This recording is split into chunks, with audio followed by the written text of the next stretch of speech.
El maestro José Briceño ha recibido de parte de Dios un llamado, según lo establecido en Efesios 4:11, al estudio y la disertación del texto sagrado. Por más de 4 décadas le ha dedicado su vida ininterrumpidamente a la investigación y la enseñanza bíblica. Prepárate para escuchar un nuevo mensaje en forma exegética, polifacética y sistemática del texto sagrado, por el doctor José Briceño, maestro de la palabra de Dios, en su programa Palabra de Iluminación.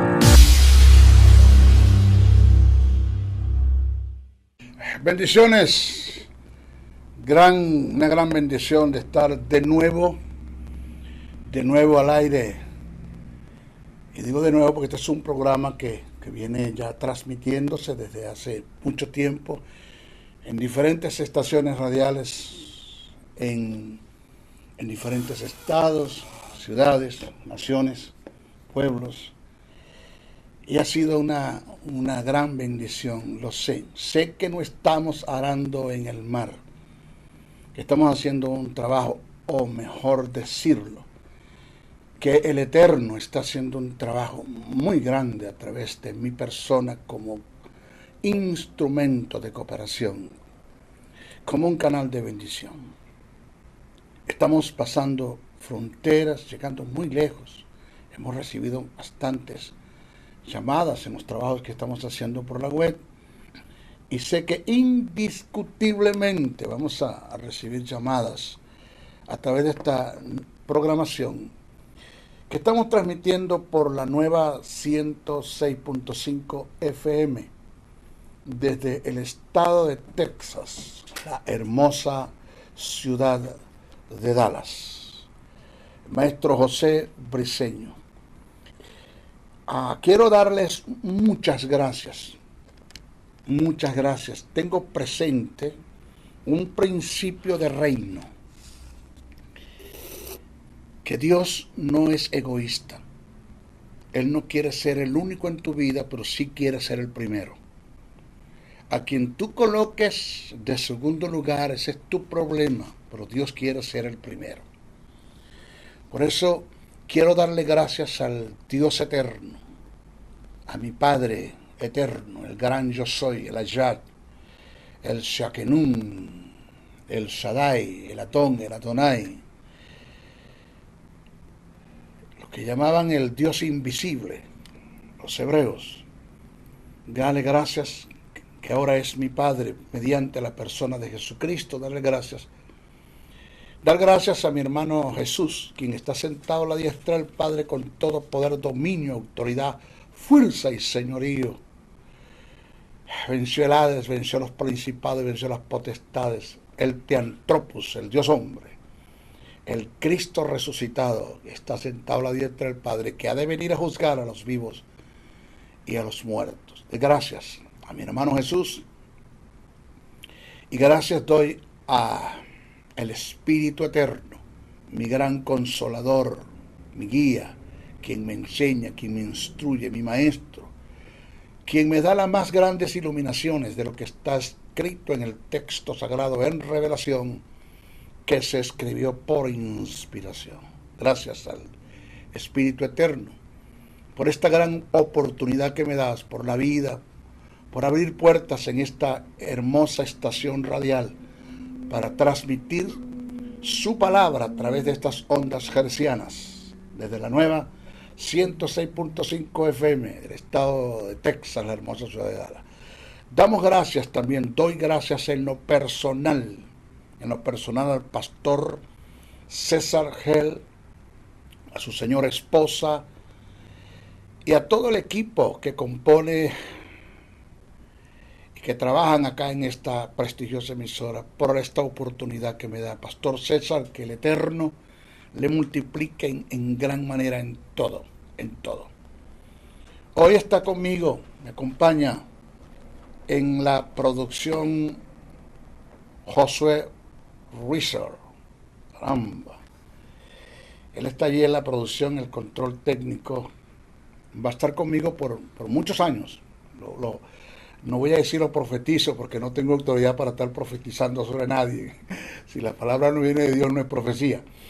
Pero yo lo creo así, Josué, que vamos a estar mucho tiempo juntos. Y quiero, antes de comenzar el desarrollo de este estudio que quiero comenzar a través de esta prestigiosa emisora, dejar algo muy, muy claro, muy claro. Usted está al frente, número uno, está al frente de un maestro. No soy apóstol, ni profeta, ni evangelista, ni pastor. No tengo no descarto la posibilidad de que Dios me llame al pastorado y que en un momento el llamado que Dios me haga, en la capacidad que tenga, puedo comenzar a pastorear, fundar una iglesia aquí en el estado, en la ciudad de Dallas, el estado de Texas. No descarto eso. Pero no soy pastor todavía, aunque hago la obra de pastorado, porque eso es lo que hacen los 5 ministerios. Apóstol, evangelista, pastor, profeta y maestro fueron llamados a perfeccionar a los santos. Y eso tiene que ver con el pastorado. Doy gracias a Dios y quiero que usted preste atención. Usted está al frente de un maestro de la palabra. Tengo 40 años y con mucha humildad, por favor, tómelo con toda la humildad que pueda.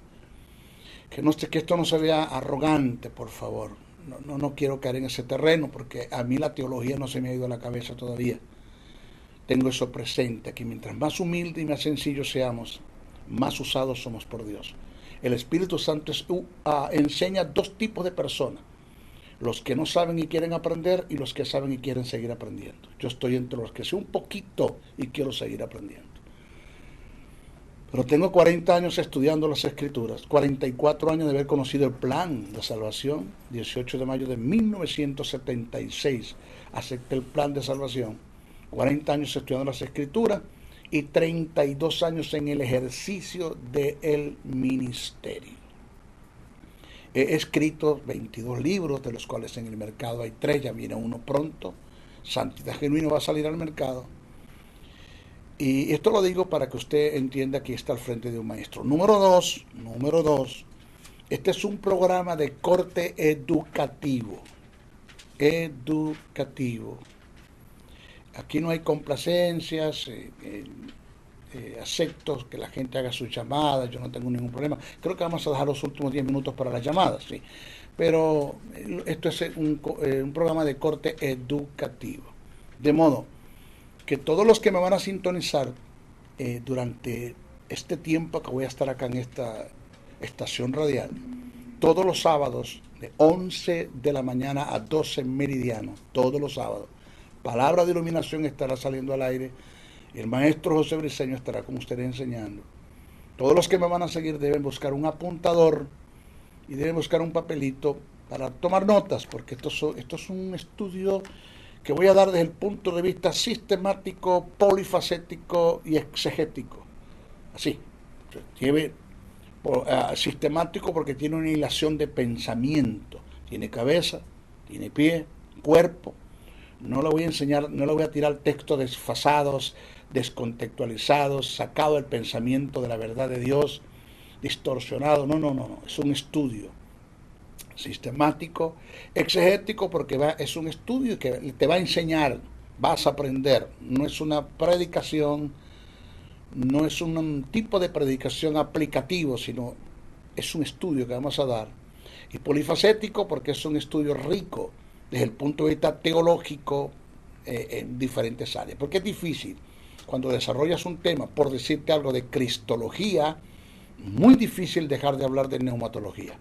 Siempre hay algo que hablar del Espíritu hablando de la persona de Jesús. Aunque el tema es cristología, siempre te sales un poquitito, tomas de la neumatología y vuelves a la cristología, pero esto es polifacético, rico en contenido bíblico. Así es que eso se lo coloco al frente para que usted tenga presente esa verdad. Hoy quiero comenzar un estudio. Tocar algunos tópicos que tienen que ver con el tema de la santidad genuina. Es un libro que escribí, que ya está en procesos para salir al mercado. Esa santidad que nos presenta el texto sagrado. Cuando hablo del texto sagrado estoy hablando haciendo referencia de la Biblia.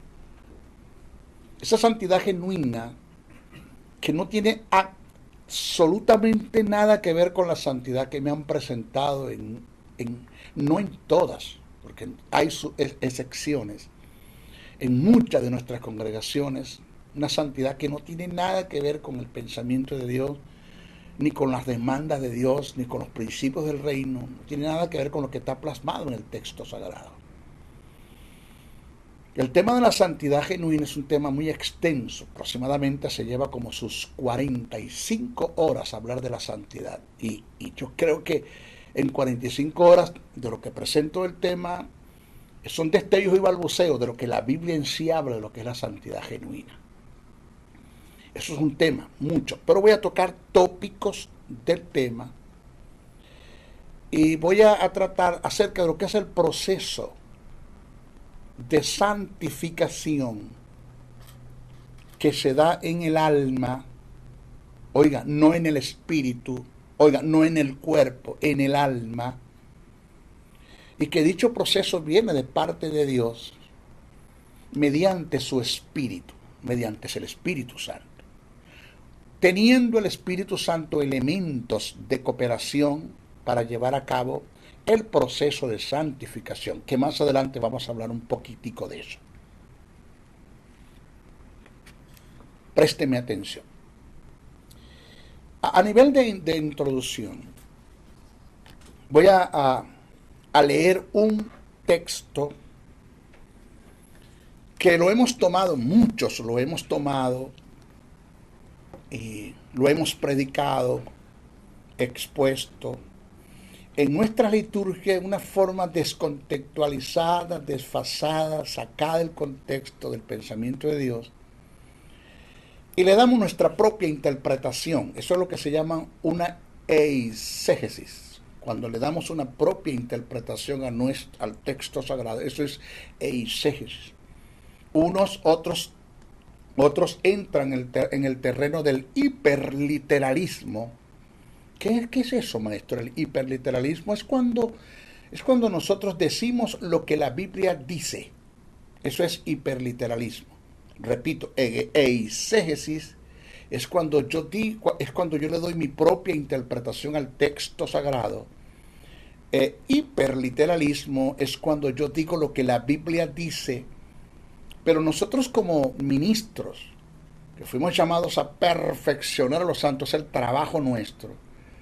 Los 5 ministerios, son un trabajo solamente del maestro, de los 5 ministerios. Fuimos llamados a entrar en el terreno de la exégesis.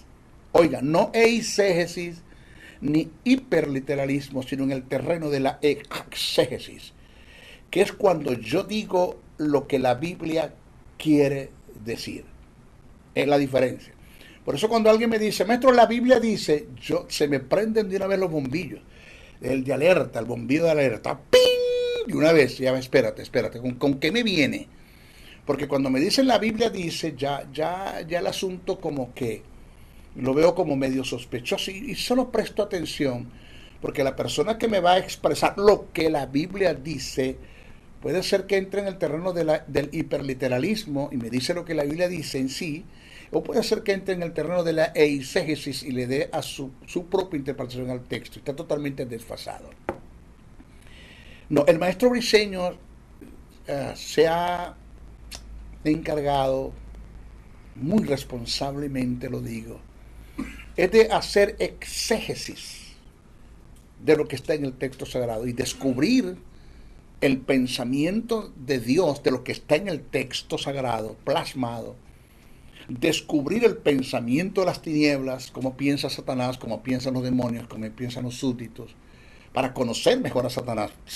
Pablo dijo, pobre de aquel soldado que no conozca a su enemigo, dijo alguien por allí, pobre de aquel soldado que no conozca a su enemigo. Pablo dijo, no ignoréis sus maquinaciones, hablando de las tinieblas, hablando de Satanás, de los demonios. Y hago un estudio para descubrir el pensamiento de los hombres, cómo pensaron en su filosofía, en su manera de pensar, en su opinión, en su obstinación A, B. Ese es el maestro Briseño. El texto que voy a presentar está en segunda carta que el apóstol Pablo escribe a los Corintios. Por favor, voy a hacer una corrección de oratoria. Una corrección de oratoria. Nunca diga segunda de Corintios, porque no fueron los corintios que escribieron eso. No debe decirse así. Muchos lo dicen, pero eso tiene que ver con oratoria, una corrección, para que seamos unos profesionales en la comunicación. El texto dice, se debe decir a la segunda carta que el apóstol Pablo escribe a los Corintios, en el capítulo 5, verso 17.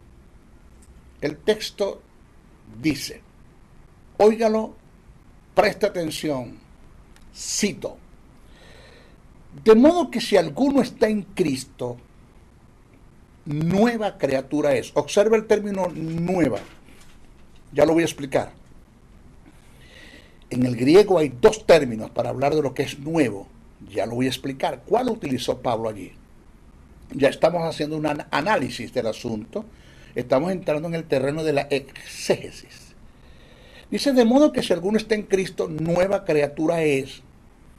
Las cosas viejas pasaron, he aquí todas son hechas nuevas. Cuando usted lee así por encimita este versículo,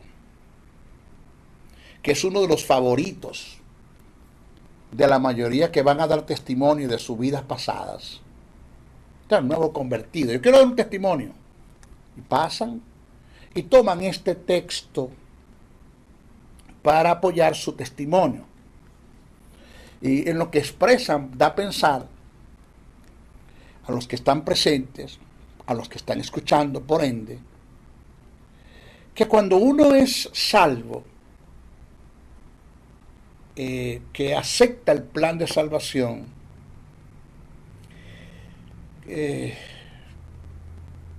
los viejos hábitos, los malos pensamientos y las malas acciones se han acabado para siempre en forma radical.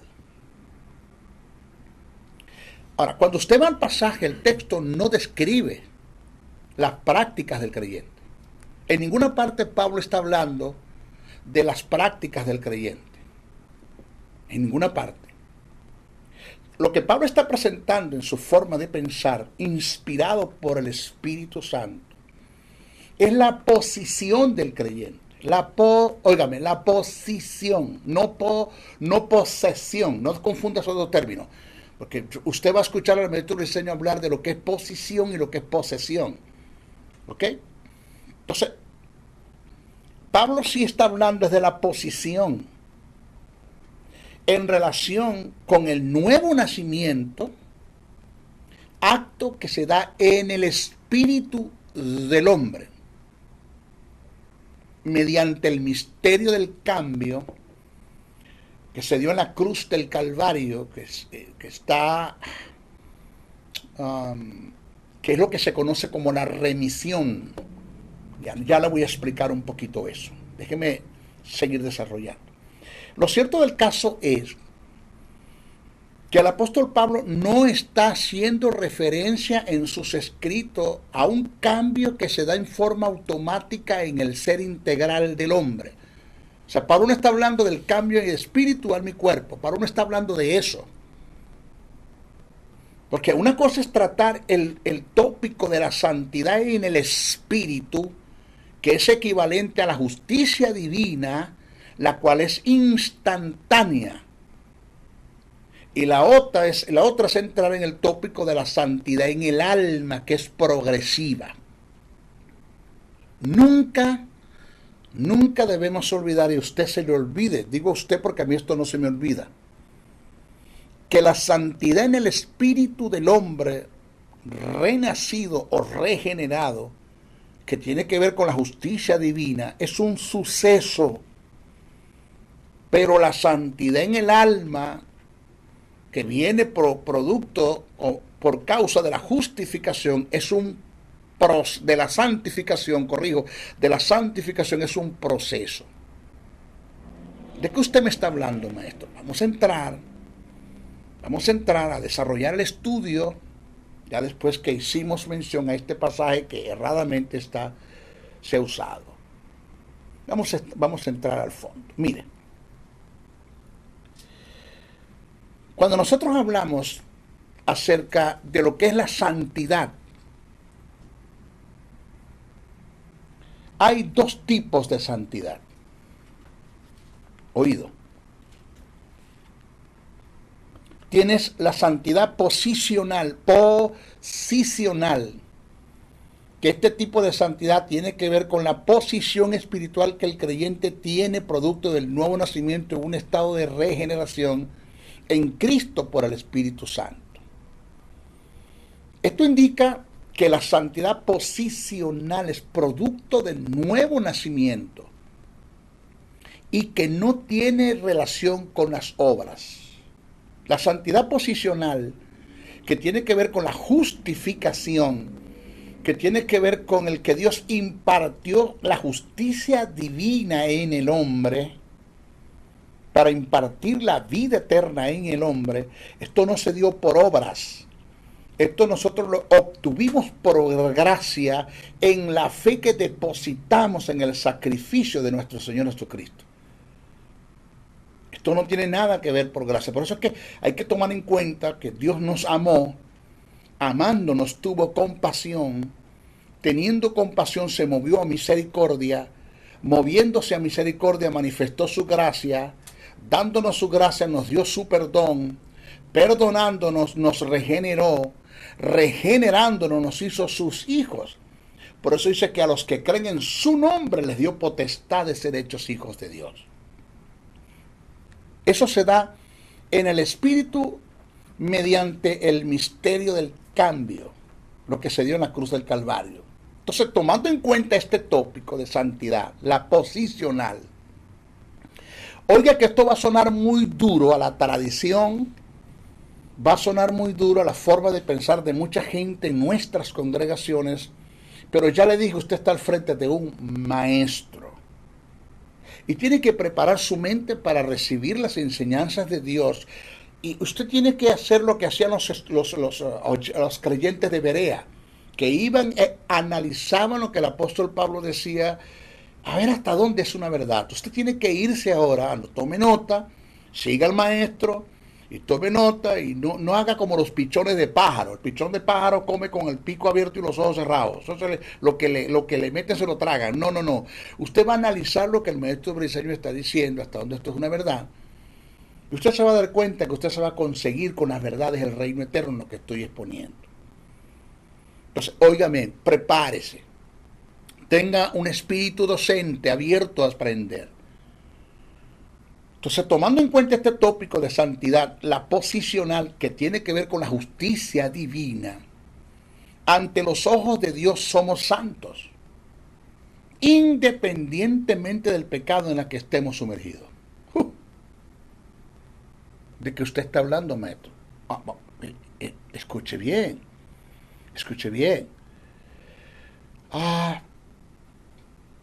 Por eso es que en una ocasión escuché a un hermano orar y en su oración tuve que corregirlo después que terminó el servicio de oración en público.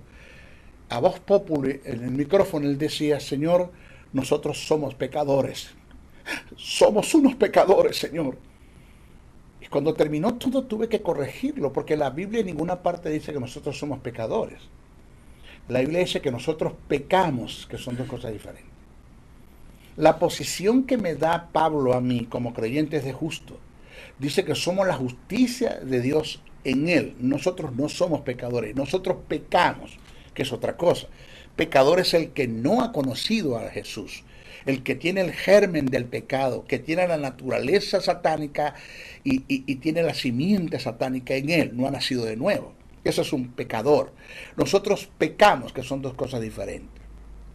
Porque cuando, independientemente en el pecado en el que nosotros estemos sumergidos, Dios nos ve a nosotros justos. Nos ve justos. Punto. Porque la justicia no tiene que ver, no la tuve ni por obras, ni la voy a perder por obras. Es una posición que está en mí. ¿Ok? Entonces, prueba de esto, que le estoy presentando, vamos a la Biblia. Maestro, póngamelo en un texto y yo se lo creo. Porque eso fue lo que dijo Martín Lutero al clero. Demuéstreme por las escrituras que estoy equivocado y me retractaré de todo. Si usted me demuestra por la Biblia que el maestro Briceño está equivocado, y usted me lo demuestra, yo no tengo ningún problema con ante estos micrófonos pedir perdón porque me equivoqué. Esa es la virtud más linda que pueda tener un sabio. Esa es la sabiduría, la grandeza de un hombre cuando reconoce que se equivocó. Demuéstremelo por la Biblia que estoy equivocado y yo me retracto. O sea, prueba de lo que le estoy diciendo ahora es que Pablo, en la primera carta que escribe a los Corintios, el capítulo 3, verso 1 al 3, llama a los creyentes carnales y niños, los llama inmaduros a los mismos que llamó santificados y santos al comienzo de la carta en sus primeras 3 versículos. O sea, Pablo me llama a la iglesia, llama a los congregados en los Corintios, los llama santos en su primera carta, ahí mismo, y después más adelante los llama carnales. O sea, Pablo, ponte de acuerdo, o somos santos o somos carnales. Los dos, porque es que Pablo está tratando la santidad posicional y la santidad práctica. Fíjense lo que dice Pablo en primera carta a Corintios, el capítulo 1, verso 1 al 2. Le estoy presentando Biblia. Dice, Pablo, cito, Pablo llamado a ser apóstol de Jesucristo por la voluntad de Dios, y el hermano Sóstenes, a la iglesia de Dios que está en Corinto, oído, a los santificados en Cristo Jesús, llamados a ser santos. Ya va. A los santificados por Cristo Jesús, llamados a ser santos. Pero la primera carta a los Corintios, váyase al capítulo 3, verso 1 al 3, dice, de manera que yo, hermanos, no pude hablaros como a espirituales, sino como a carnales, como a niños en Cristo. Os di a beber leche y no vianda, porque aún no erais capaces, ni sois capaces todavía, porque aún sois carnales. ¿Cómo es que Pablo me llama a los creyentes de Corintios, los llama santos, los llama a los santificados en el capítulo 1, verso 1 al 2, y en el capítulo 3 de la primera carta a Corintios me los llama carnales y niños en Cristo? Porque en el primer párrafo Pablo está hablando de la santidad posicional, que tiene que ver con la justicia, y en el segundo párrafo está hablando de la santidad práctica. Es decir, en el primer párrafo Pablo me está hablando de el incidente que se dio en el Espíritu mediante el misterio del cambio que se dio en la cruz del Calvario, que tiene que ver con la remisión, que ya le voy a explicar eso. Y en el segundo párrafo Pablo está hablando de lo que se debe dar en el alma, suche del griego, nefes del hebreo, en el alma, que tiene sus componentes que más adelante se los vamos a estar expresando. O sea que la santidad en el espíritu es instantánea, pero en el alma es progresiva. La santidad en el espíritu es un suceso, en el alma es un proceso. Ahora, en la mayoría de sus cartas, Pablo comienza y se dirige a los creyentes como los santos o santificados, reconociendo la posición de santidad que equivale a la justicia divina, imputada al espíritu del hombre en el acto de remisión mediante el Espíritu Santo. Yo no quiero correr, porque lo mío no es una predicación. Si no nos da tiempo ahora, esto es un estudio que va a durar como hasta diciembre, hasta enero por lo menos. Voy a presentar Biblia. Vamos maestro, vamos a la Biblia, vamos a las Escrituras. Váyase a la segunda carta a Corintios, el capítulo 1, verso 1. Dice, cito, Pablo, apóstol de Jesucristo por la voluntad de Dios, y el hermano Timoteo a la iglesia de Dios que está en Corinto, con todos los santos que están en toda Acaya. Señor, disculpa Pablo, Yo te quiero hacer una pregunta. Tú lo estás llamando santos, pero es que en la primera carta me lo llamaste carnales e inmaduros, me lo llamaste niños. Tú tienes problemas de bipolaridad, de esquizofrenia. ¿Qué tú tienes? No, espérate. Es que yo estoy hablando de la santidad posicional, la que equivale a la justicia. Yo estoy haciendo pie a esto porque más adelante vamos a hablar la necesidad que hay de que Dios pueda producir la santidad en el alma. Porque somos nuevas criaturas en el espíritu. Si un violador violó 30 niños, viene a una iglesia, acepta el plan de salvación, pasa al frente, acepta a Jesús como Señor y Salvador, es una nueva criatura, nació de nuevo. Sí, eso es una verdad, maestro, sí, pero yo no lo dejo solo con los hijos míos. ¿Por qué? Porque el alma, perdone usted el vulgo, no la obscenidad, el vulgo, no la obscenidad, el vulgo, el alma está encochinada todavía. O sea, el proceso, aceptes el término, porque para Dios nada es imposible, pero aceptes el término humanamente como para que me podáis agarrar lo que te quiero decir. Lo más difícil para Dios es el trato con el alma del individuo. Por eso tú ves en la iglesia gentes que van al culto, no dejan un domingo en la mañana, diezman, bueno, los que diezman, ofrendan, bueno, los que ofrendan, levantan estandarte, levantan bandera, dan gritos de júbilo, gritos de guerra, aplauden, zapatean. Pero ¿cómo es su testimonio ante una comunidad? ¿Cómo viven en sus casas? ¿Quiénes son en sus trabajos? Son vasos de deshonra ante un mundo que los rodea. No estoy hablando de todos, pero los hay.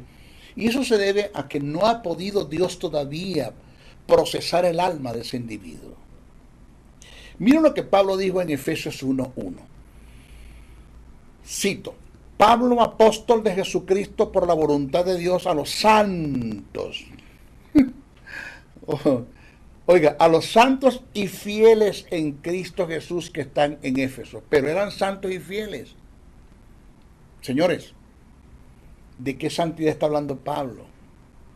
En Filipenses 1:1 Pablo dice, cito, Pablo y Timoteo, siervo de Jesucristo, a todos los santos en Cristo Jesús que están en Filipo. ¿A todos los qué? Los santos. O sea que Pablo, en Colosenses, mira lo que dice, capítulo 1, verso 1 al 2, dice, Pablo, apóstol de Jesucristo, por la voluntad de Dios, y el hermano Timoteo, a los santos y fieles hermanos en Cristo que están en Colosa. Dice a los santos y fieles hermanos. Observe que todos estos pasajes que acabamos de leer, Pablo está reconociendo la santidad posicional que está en el creyente, que tiene que ver con la justicia divina. Pero si vamos a la santidad práctica,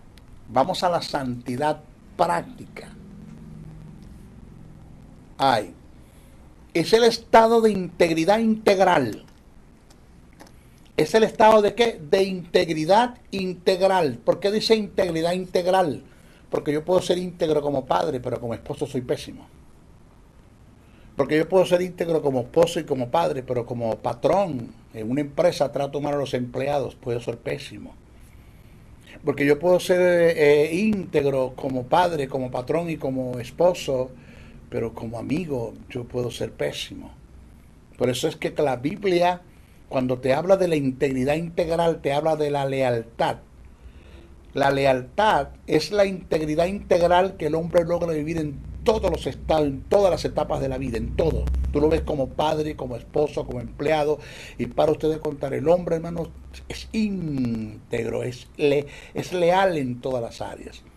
Entonces, la santidad práctica es el estado de integridad integral que el creyente logra alcanzar y debe mantener delante de Dios, y se obtiene por medio de un proceso que se le llama santificación. O sea que la santidad práctica en el hombre no es de la noche a la mañana.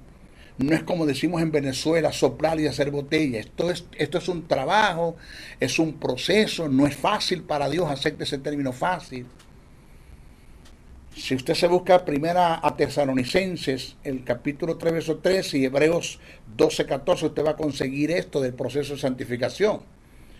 Por lo tanto, o por lo que les estoy expresando, la santidad viene como producto de someterse a la santificación. Esto indica, presta atención, que la santificación es única y exclusivamente responsabilidad de Dios. El vivir en santidad es responsabilidad del creyente. Cuando usted le dice a su líder, mire, santifíquese, se equivocó. Nadie se puede santificar a sí mismo. La santificación es un proceso que viene mediante Dios. Ya vamos a hablar de eso. El que me someta a la santificación, al proceso de la santificación, es vivir en santidad, que es otra cosa. Entonces la santificación es una única irresponsabilidad de Dios, el que vivamos en santidad, es decir, el que nos sometamos al proceso de santificación, es mi responsabilidad. Si usted lo busca en Romanos, el capítulo 6, verso 19, y si usted lo busca en Apocalipsis, el capítulo 22, verso 11, usted lo va a conseguir. Ahora, óigame esto que le voy a decir, que esta verdad que le voy a presentar, esto es matademonio. Presta atención. En el hombre, en forma integral, al conocer a Dios, en su ser, se da un cambio radical. Y posterior se deben dar dos cambios en formas progresivas. Que esta es la búsqueda de Dios. Esto es lo que Dios quiere. Mire, si después de haberse dado el primer cambio, que ya hablamos de eso, que ya le voy a explicar cómo se llama ese cambio. Si después de darse el primer cambio en el espíritu, que fue instantáneo, fue un suceso, no se dan los otros dos cambios que le voy a presentar ahora, nunca, pero nunca Dios podrá llevar a cabo su propósito en ti. Nunca. Nunca. Porque de no darse estos dos cambios, que ya les voy a hablar, tú eres una persona inútil para Dios. Lo dice la Biblia. Lo dice la Biblia. Que hay vasos de honra y vasos de deshonra, vasos útiles e inútiles. Entonces una persona que nació de nuevo, es regenerado, es hijo de Dios, tiene justicia, tiene vida, tiene el Espíritu de Dios, pero Dios no ha podido procesar el alma. Es una persona que no puede ser ascendido ni promovido en el reino de Dios. La ascensión tiene que ver con niveles de autoridad, y el promover tiene que ver hasta dónde Dios te va a llevar. Te lo explico de esta forma. Hubo un hombre en Grandes Ligas, me reservo su nombre, que me llamó a las 3 de la mañana. Él es un pitcher de uno de los prestigiosos equipos acá en los Estados Unidos. Él tenía un problema de temperamento colérico y varias veces cometió sus errores. Y un día golpeó a su propio catcher de su propio equipo y lo suspendieron. Él me llamó llorando, porque yo fui su asesor espiritual. Me llamó llorando y me dijo, maestro, ¿se dio cuenta? Sí, es que yo le hago un seguimiento. Y yo, claro, yo me di cuenta de lo que hiciste, lo que pasó. Tiene una palabra para mí, una sola. Y le dije esta, que hasta el día de hoy me dijo, esa palabra me marcó la vida. Nunca se me olvidó, maestro. Nunca se me ha olvidado y la tengo siempre presente. Y quiero que usted la tenga presente. Esta fue la palabra que le di. Nunca se te olvide esta verdad, le dije. Cito, tus dones y tus talentos te llevarán hasta donde tu carácter te sostenga. Lo vuelvo a repetir. Tus dones y tus talentos te llevarán hasta donde tu carácter te sostenga. Si Dios no ha logrado santificar tu alma, que parte de ella tiene que ver con tu carácter,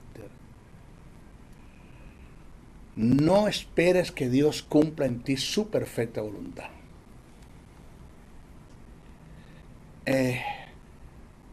Levanta tus manos y di, Señor, úsame. Yo quiero que me use. Yo le dije a Dios eso. Yo le dije a Dios, Señor, yo quiero que tú me uses. Y me dijo Dios, si eso es lo que yo quiero, yo no te llamé para guardarte, te llamé para usarte. ¿Y por qué no lo has hecho, Señor? Porque no puedo. No puedo. Toda la vida he querido que hagas algo para poder hacer en ti las grandes cosas que quiero hacer y no lo has querido. ¿Y qué es lo que tú quieres que yo haga? Quítate del medio. Estás atravesado en el medio y no me dejas trabajar. No he podido lograr santificar tu alma. Y hasta que yo no lo haga, no voy a poder hacer en ti las cosas que yo quiero hacer. Porque tus dones y tus talentos te llevarán hasta donde tu carácter te sostenga. El primer cambio que se dio en el hombre es la metaneuma. Óigase, ¿esto está en la Biblia? Sí, está en la Biblia. Yo a usted no le voy a hablar cosas que están fuera de la Biblia. Y cuando me voy a la historia, le digo, esto está en la historia. Y cuando es teológico, le digo, esto es un término teológico, no bíblico. Pero esto está en la Biblia. Metaneuma. Neuma tiene que ver con espíritu. Donde viene la palabra neumático, neumonología. Tiene que ver con viento, aliento, respiración, soplo. Pero es relativo al espíritu. Es el término que se utiliza en el griego para referirse al espíritu. Metaneuma. Que indica un cambio de espíritu. Ya esto se dio en el nuevo nacimiento. Estoy hablando con los que nacieron de nuevo, con los hijos de Dios, con los regenerados, con los que nosotros llamamos evangélicos. Estoy hablando con usted. Si usted que me está escuchando no ha dado no ha dado el paso de salvación, no ha aceptado el plan de salvación, le invito a que lo haga. Lo invito a que lo haga para que entre en el proceso de Dios. Ya esto se dio en el nuevo nacimiento. Esto fue un suceso que se proporcionó en el espíritu del hombre, ya regenerado por la intervención del Espíritu Santo. Mire, en la cruz del Calvario Dios colocó de un lado a Jesús y del otro lado te colocó a ti. Te lo voy a explicar rápido cómo se dio este proceso. Eso se dio en la cruz del Calvario, no, nadie lo vio, nadie lo captó, ni los religiosos que estaban al frente, ni los políticos, ni los militares, ni el populacho, ni el plebe, nadie lo vio. Esto fue algo que se dio en la cruz del Calvario y Dios mediante el Espíritu Santo se lo revela a Pablo y Pablo lo escribe y está en el texto sagrado y necesitamos que esto nos sea iluminado a nosotros. En la cruz del Calvario Dios colocó a Jesús de un lado y te colocó a ti. Oiga, esto que voy a explicar ahora se llama remisión. El término remisión es remitir, que significa quitar de para poner en. Eso es remisión, quitar de para poner en. Tiene que ver con el acto de trasladar, trasponer, estirpar, desramificar. Como cuando... ¿Dónde está el hermano Juan de los Palotes? Lo remitieron de Dallas a Houston. ¿Ves? Remitir, trasladar. Te voy a explicar el acto de remisión para que te des cuenta cómo se dio el nuevo nacimiento en ti. Pero estamos hablando en el espíritu. ¿Ok? Estamos centrados en el espíritu. No hemos salido de allí todavía. Dios en la cruz se dio el proceso de amputación e imputación en forma bilateral. Dios amputó de ti el estado de pecado y lo imputó en Jesús. Porque, óigame, lo que lleva a la gente al infierno no son los pecados que hace, sino el estado de pecado en la que se encuentra. O sea, tú puedes caminar en la moral, en la ética, en la responsabilidad, en el glamour, en la excelencia, en las reglas de urbanidad y ser una persona que tenga el mejor comportamiento de este mundo. Pero si tú no has nacido de nuevo, tú no te vas al cielo. Eso fue lo que le dijo Jesús a Nicodemo. Si no naces de nuevo, tú no puedes entrar. Puedes tener la mayor ética, la mayor responsabilidad y todo, pero si no naces de nuevo, tú no puedes entrar. Porque lo que lleva a la gente a la vida eterna, a morar con Dios por la eternidad, no son los pecados que hace, sino el estado de condenación en la que se encuentra. En el hombre, en el huerto del Edén, Satanás puso lo que llaman su simiente y su naturaleza. Su simiente es el pecado y su naturaleza es la muerte eterna. Entonces el hombre está condenado porque en su espíritu está el pecado como estado y está la muerte. Dios, en el proceso del cambio en la cruz del Calvario, la remisión, amputó de ti el estado de pecado y lo puso sobre Jesús, lo imputó sobre Jesús y amputó de Jesús la justicia y la imputó en ti. Dice la Biblia eso, sí, al que no conoció pecados, por nosotros lo hizo pecado para que nosotros fuésemos hechos justicia de Dios en él. ¿Ve? Ahí está, ahí está. Entonces yo soy la justicia de Dios. Jesús pasó a ser el germen del pecado. Él se llevó mi estado de pecado. Se lo llevó Jesús. Pero yo me traje su estado de justicia. Dios me lo dio a mí. Pero como la paga del pecado es muerte y la dádiva de Dios es vida eterna en Cristo Jesús, que la dádiva es la justicia, Dios amputa de ti la muerte y la imputa sobre Jesús. Amputa de Jesús la vida y la imputa sobre ti. Por eso Jesús en Apocalipsis dice: yo soy el que vivo y el que estuve muerto y el que vivo ahora por los siglos de los siglos y tengo las llaves del Hades y de la muerte. Lo que produjo Jesús, en Jesús, la muerte física en la cruz del Calvario fue la muerte espiritual. Ahora, yo no estoy diciendo que Jesús murió espiritualmente, ningún espíritu muere, no hay aniquilación de espíritu.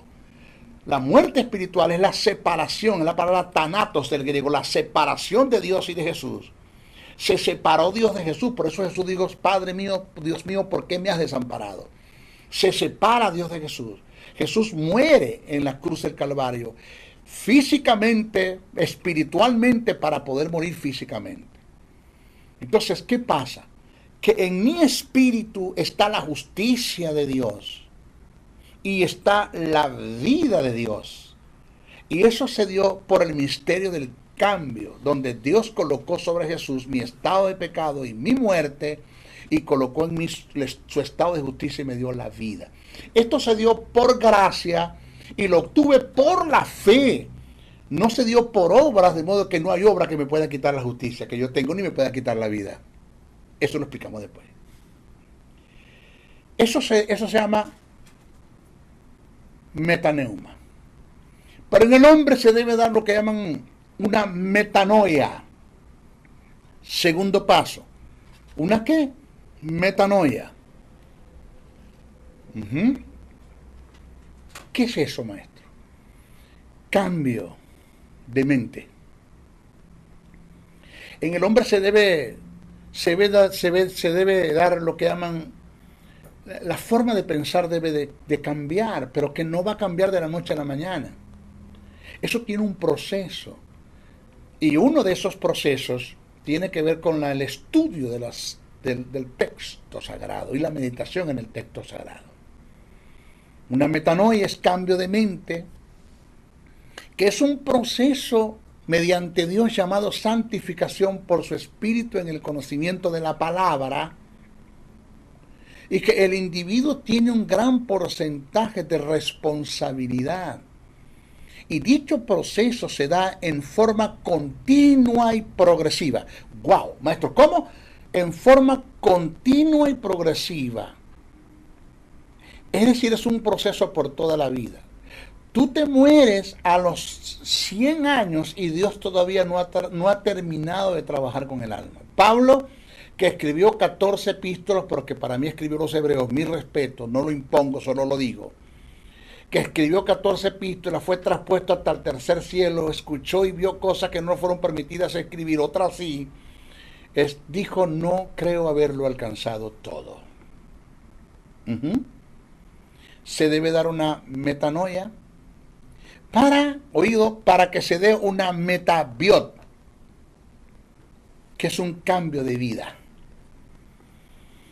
que tiene que ver con la forma de conducirse, es de donde se deriva la palabra biología, porque se escribe metabiot con B larga, porque tiene que ver con vida biológica, y que la utiliza Lucas, el evangelista, para hacer referencia a los afanes, las riquezas y los placeres de la vida, que eso está en Lucas 8:14.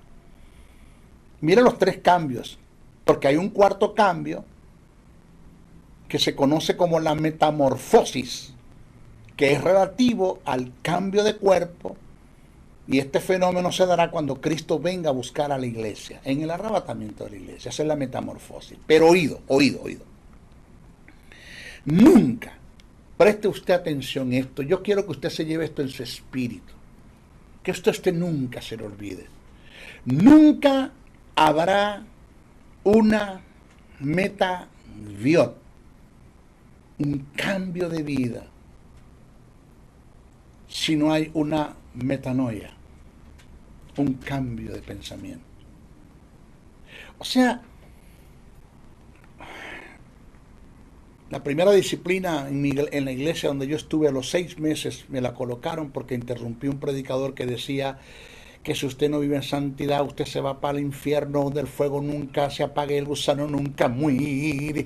Porque, hermano, en la santidad usted se va a ir a la paila número 58 y le puso números a la paila. Entonces, ese tipo de mensaje terrorista, ¿no? Tuve que pararlo y decirle, hermano, disculpe, perdón. En pleno servicio interrumpí el mensaje. Y el pastor se me quedó mirando y me dijo, Briceño, por favor siéntate. No, pastor, no me mande a callar.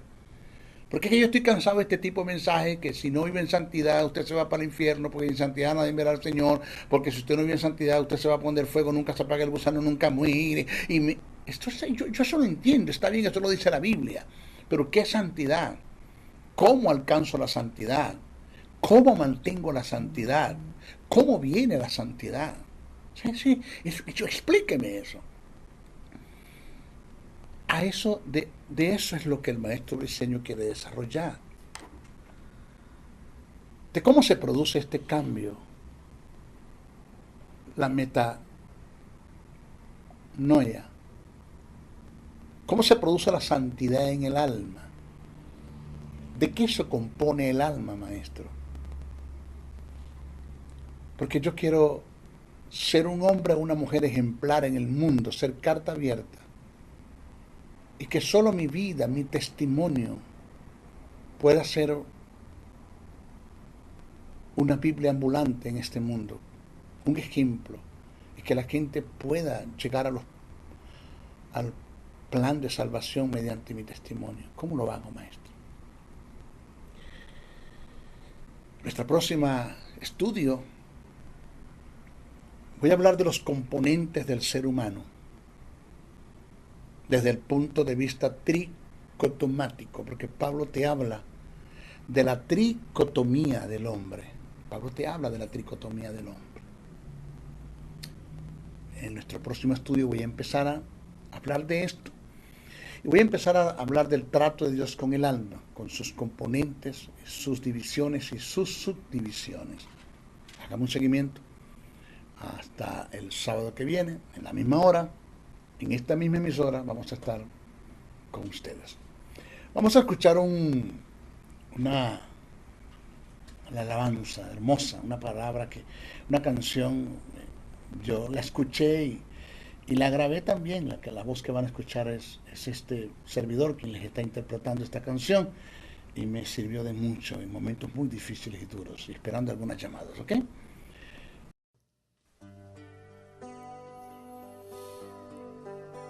Gracias, Señor. Gracias por tu presencia, por tu espíritu, por tu gloria. Gracias. Tus ojos revelan que yo nada puedo esconder, que no soy nada sin ti. Mi buen Jesús, todo lo sabes de mí. Cuando miras el corazón, todo lo puedes ver muy dentro de mí. Llevas mi vida a una sola verdad. Cuando me miras,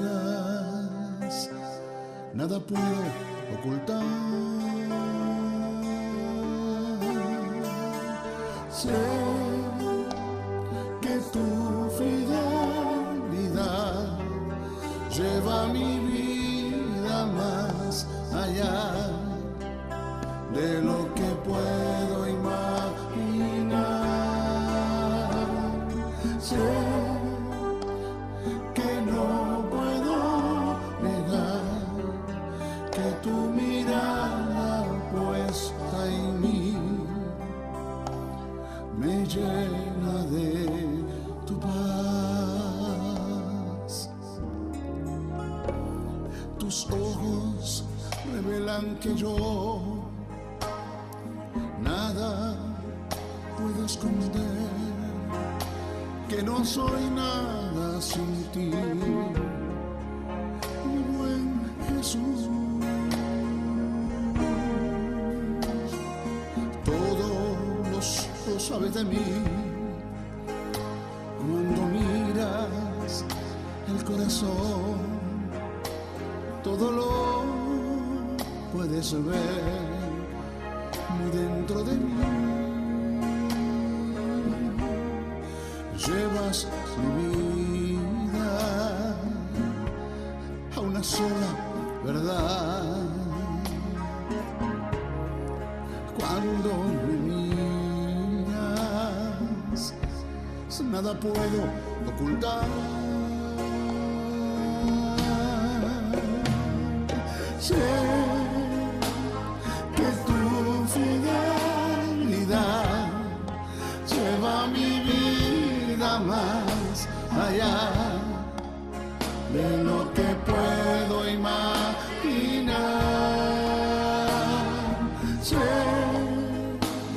que no puedo negar que tu mirada puesta en mí me llena de tu paz. Sé que tu fidelidad lleva mi vida más allá de lo que puedo imaginar. Sé que no puedo negar que tu mirada puesta en mí me llena de tu paz. Sé que tu fidelidad llena mi vida más allá de lo que puedo imaginar. Sé que no puedo negar que tu mirada puesta en mí me llena de tu paz, que tu mirada puesta en mí me llena de tu paz, que tu mirada puesta en mí me llena de tu paz.